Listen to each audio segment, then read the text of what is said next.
Hey guys, this is Kim. Welcome back to Fables Stan. And I had this spontaneous idea of reviewing my previous Kickstarter. Just kind of reviewing and just commenting on some of the choices that I made for my pre-launch campaign, for my social media, for just reacting to my Kickstarter campaign page in general, and then just kind of like because I've been thinking of making a video about my previous Kickstarter campaign, because as I'm preparing to launch my second Kickstarter campaign, I just have a lot of thoughts and explorations about like some of the choices that I made, some of the things I did, and some of the things I'm doing now with the experiences that I've had, etc.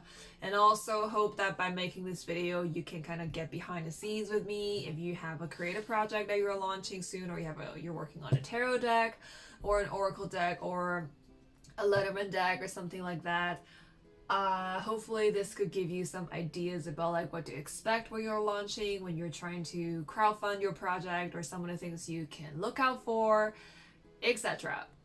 So I thought it might be cool if I just react like point blank about some of the things I did last year when I launched Way of the PANDA Tarot, and this year I'm launching Spirit Machine Cards and Oracle. Let me show you the sample deck right here.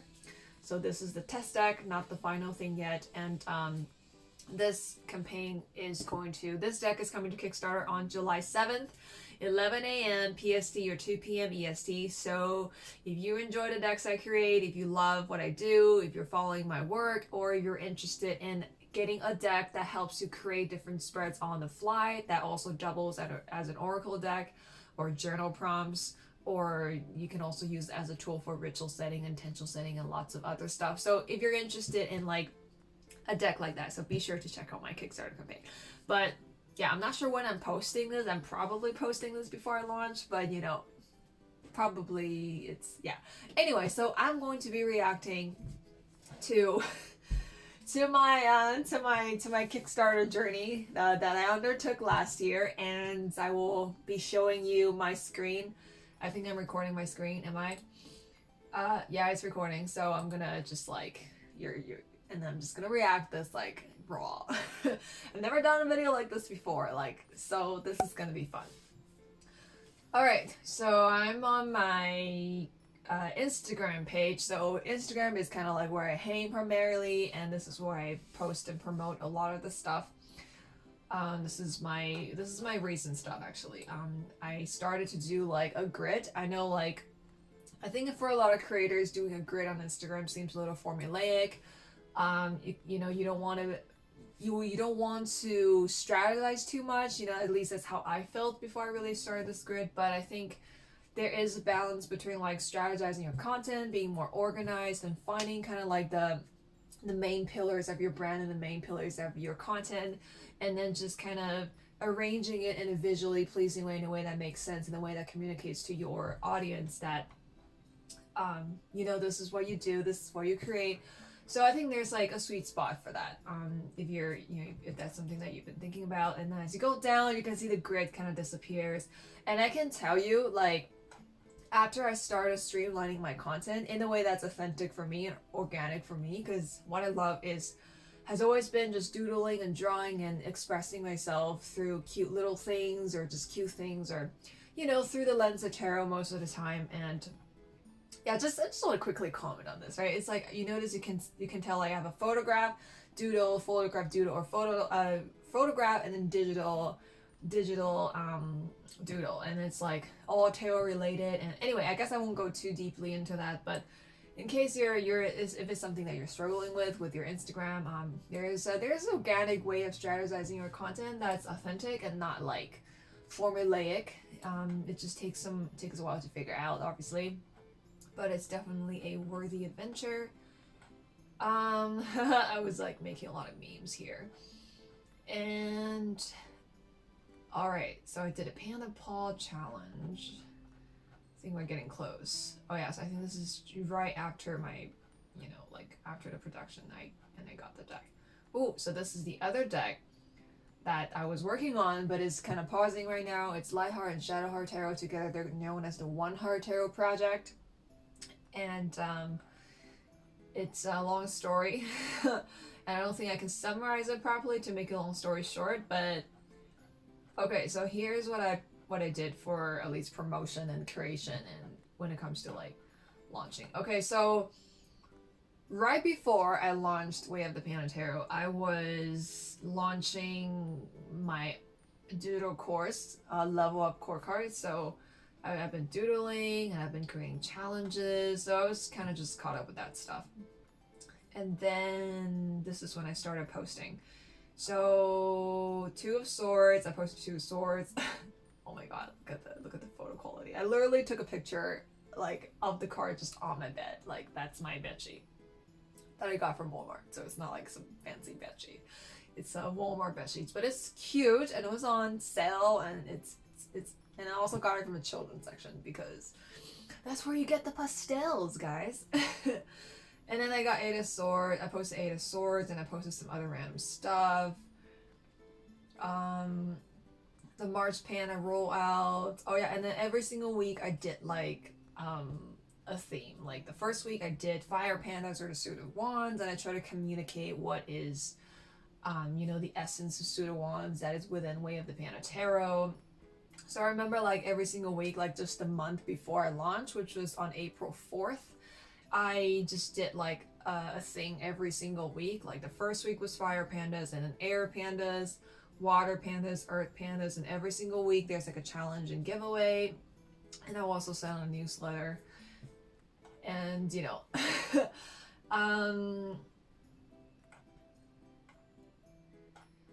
I don't know, I feel like, okay, like I think it makes sense to kind of do it every single week and kind of portion it in a way that's sort of like predictable. But I also, something that I'm doing differently this year or for this campaign is that I'm not doing it every single week. I'm not breaking it down every single week. A reason why is that Spread Machine Cards and Oracle isn't a tarot deck and doesn't have 4 suits and doesn't have that structure. But I just been kind of posting sequentially like for this campaign, not for Way of the Panda Tarot. I've been just kind of every single post. I think I'm catering my strategy and content and promotion to the grid that I came up with, right? A photograph, a digital doodle. So I would post photographs of a test deck, and I will post a doodle or like an infographic about Spread Machine. And I think what I'm doing right now is more like telling a story that's extended to like several posts, because I think what happened last time, I would post about Fire Pandas and I would have a challenge and then I would go live to announce like the winners for the challenge. What I found by doing that was it does get a little formulaic, and I think when it repeats too much,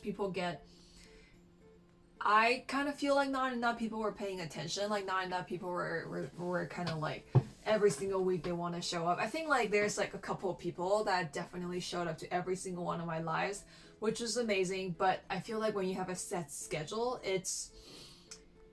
I don't know. I'm kind of like on the fence with this one, because at the same time you let people know what to expect. Then in their mind they will be like, okay, every Thursday or every Wednesday Kim is gonna come on and talk about her deck.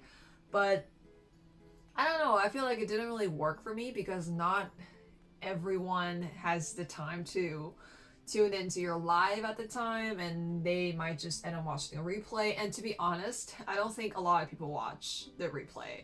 So it wasn't that effective in my opinion. And the giveaway thing, I think it would just, also when you have giveaways too often, it just becomes like washed down. When you have giveaways too often, it's just like I think what I'm trying to say is it's easier to have a really big giveaway that extends over like a couple days, and people have time to find out about it, people have time to enter.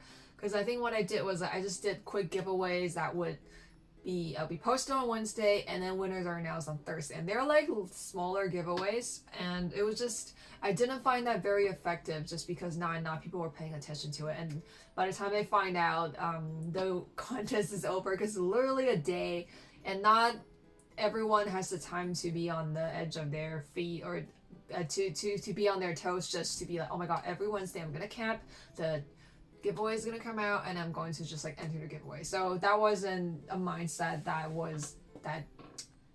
it wasn't something that I could get people to do, and I don't think people will be willing to do that. I mean, I as much as I love a project, and you know, I followed some creators through their pre-launch process and just through their promoting process and stuff, and it was impossible to keep up with every single thing that they're doing. So I think if you're watching, if you're thinking about promoting your campaign or something, I would suggest just have a few big giveaways or a few big events instead of like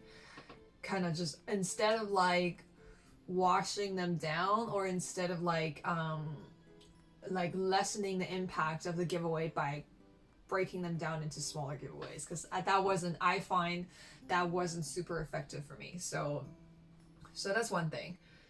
And then look at these photos. Okay, so one thing that really bummed me out after the fact, like after my campaign was over, was my photographs. And I'm going to open my Kickstarter campaign page in a second because I'm going to just react to what it did.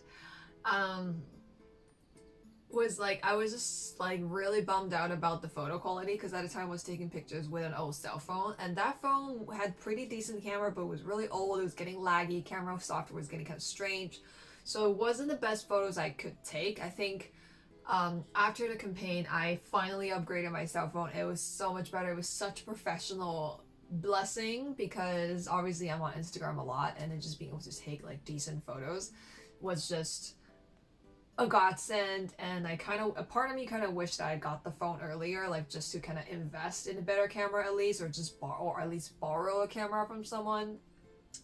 And that was one of my regrets, is not taking like quality photos for my campaign. And I really hated myself for taking photos with a white background, because I feel like I didn't really showcase the cards, because Way of the Panda has all white borders, has a white background, and white background against white background is just a little, I don't know. At the time, it didn't, like, at the time I thought it was a good idea, and then after the campaign I was like, oh my god, this was a fucking shitty idea.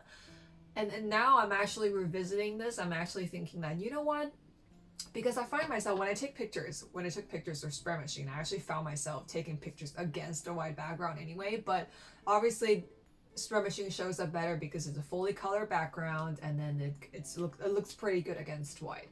But it kind of got me thinking, like, because I came across a lot of minimalist type of photography Instagram accounts, and they would take white things against a white background. It just all like just white on white on white, but it would look really, really good. So I'm thinking that subconsciously that is what appeals to me when I want to take photos. That is kind of the aesthetic that appeals to me. I really love the minimalist vibe. I don't like a lot of colors. I like colors, like pops of color in a white background.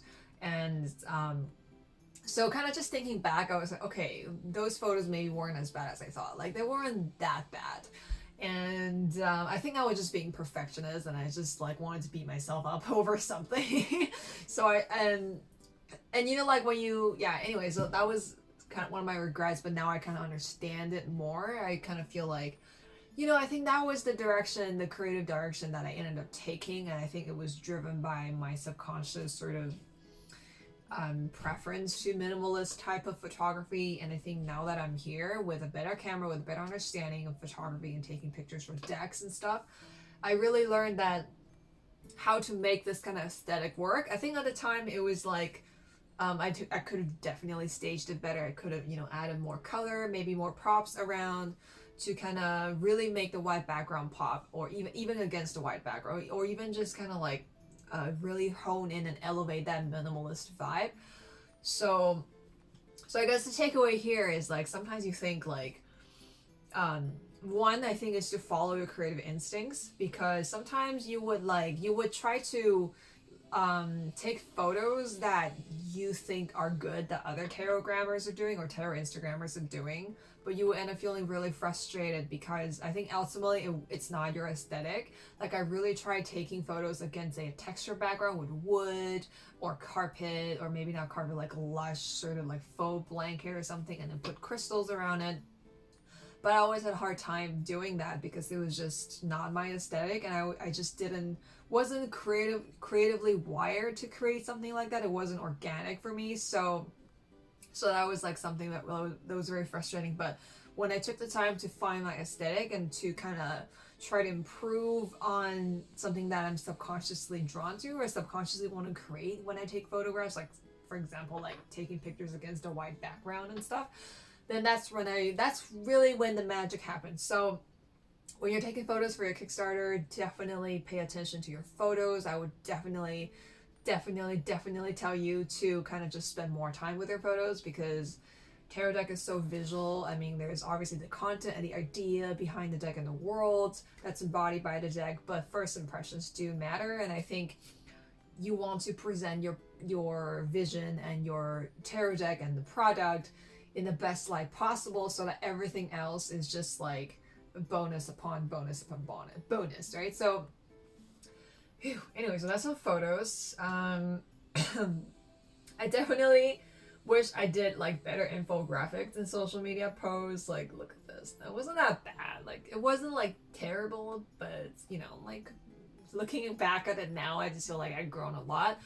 And if you're looking to create like social media infographics and charts or titles or whatever, Canva, oh my god, if you don't know Photoshop, if you don't have any other like desktop publishing designer, graphic designer like expertise, Canva is amazing. Like, I forgot what I used for this one. I think I used Microsoft Publisher, but Canva is just already so built in with a lot of design elements. You can take inspiration from them. You can use to reference things. There's so many free fonts on there. There's different elements that you can choose from. And I really recommend signing up for their professional account. I'm using the free trial right now. It's literally, it runs for a month, and I think they give you a coupon for you to use like another like 2 to 3 months. Oh no, that's a different program. I think that's later, my social media scheduling pre-posting software. But definitely recommend Canva. I'm using Canva. Like, all the Kickstarter infographics that you will see or have seen, depending on when this video is up or when you see this video, made it from Canva. Like, pretty much everything I made from Canva. Even the animated GIFs I made from Canva. Like, Canva has grown so much. I really just recommend it. And sorry if the camera is shaking, because this is hooked onto like a tripod or like a camera stand thingy that's connected to my desk, and I'm kind of like touching the desk a little bit. So yeah, what else? And I did some goofy, geeky things. You know, my brother made me a Game of Thrones themed panda video with panda plushies and tarot cards. And then he also did an Avengers one called Penvengers. That was really fun. We filmed it together. And then I did this big ass giveaway called the Pandemonium giveaway. I think that was at the beginning of my campaign, like right when it launches. Like, you want to launch with a big giveaway, so to, you know, to kind of build anticipation. And but I don't think that's necessary, because I know a lot of creators that launched their decks, they didn't even do a giveaway, but they still are very successful. Like, as long as you communicate and convey your launch date and your campaign, then you know people would be rooting for the deck. Like, they don't need a giveaway. I find that they don't need a giveaway per se to motivate them to fall in love with their deck, because I think if they really want to support you and they are, you know, they're interested in pledging, they would just, you know, they would be there for the campaign. So it is not super necessary, but I think it's good promo. So I'm doing that again for sure in this campaign. And what else did I do? I took photos of some food. See, like, my content was just all over the place at this point. That's not real meat, by the way. I think that's like vegan meat. Oh yeah, I think I was already a vegetarian at this point. I became a vegetarian last year. Did some quotes, did a selfie, and did some doodles. Oh, this is post-campaign now. Yeah, so I got some stationery printed, some art prints printed, designing the box here. By the way, I say this so often that you don't need a professional software to create a gorgeous looking box. I did this with a free illustrating software called Medibang, which is literally just a free doodling software. It doesn't even have alignment properties. Like, it's like an essential feature that you get on a lot of online free designing platforms. I did this without a professional software. It's so you have no excuse. Okay, when you have a vision, you can do it. You don't let that.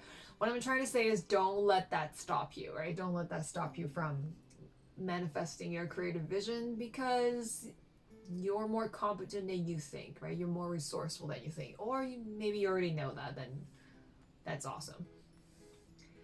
Oh yeah, some more photos. I think I took these with my new camera. I'm not sure. I don't remember. 53 weeks. When was that? I don't remember. But this is definitely like an improvement from my Kickstarter campaign. And I took lots of photos with a white background. You know what? Like, they don't actually look that bad. I don't know why. I just like had this idea that white backgrounds against white backgrounds are just really terrible. I think I just need to perfectionist. I needed to be a perfectionist about something. And I took some selfies. Oh yeah, this is definitely with my new camera. And I did doodles.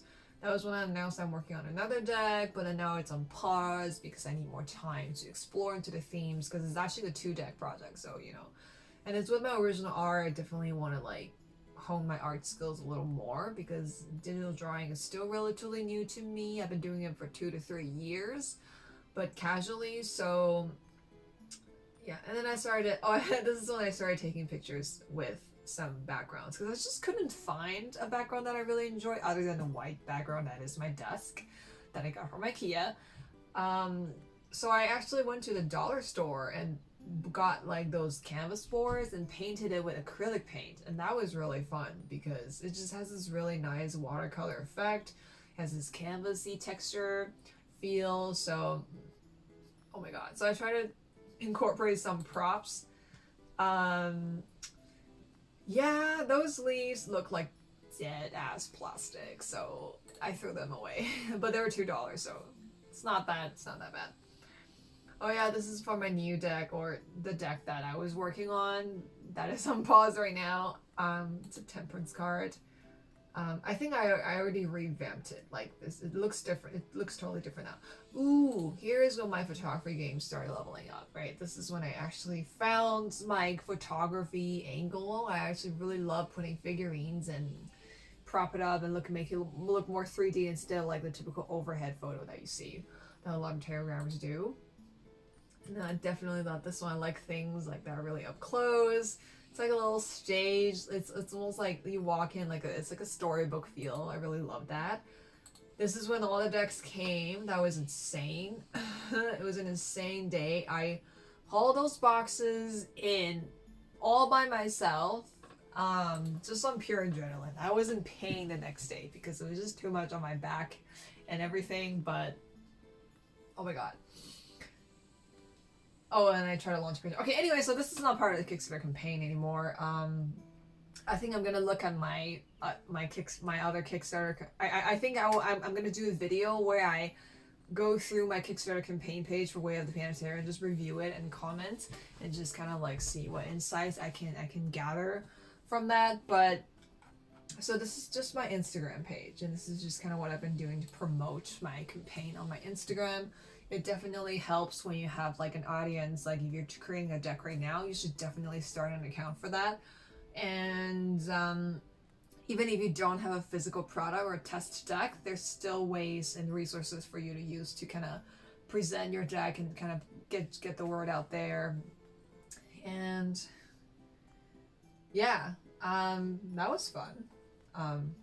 For a part of me didn't want to go back because I didn't want to look at the pictures that I took back then, because I always thought that they were really ugly. But looking at it now, I was just like the previous me, like when I was like level 20 or 25, and now I'm like 20, like now I'm 35 or something, you know, like different levels, right? Like you just keep growing and you never stop growing, and growth is a beautiful thing, and you should not hate on yourself for having less skill and experience and knowledge when at a time when that was just kind of like the best that you could do, because you are always getting better. So yeah, so I think I'm just gonna end the video here. I think it's a good length, and then I'm going to do another video looking through my Kickstarter campaign page.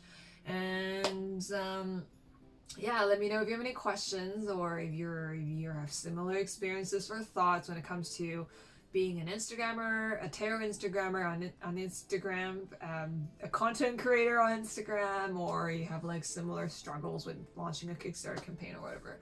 Or, I don't know, anything you're wondering, just let me know.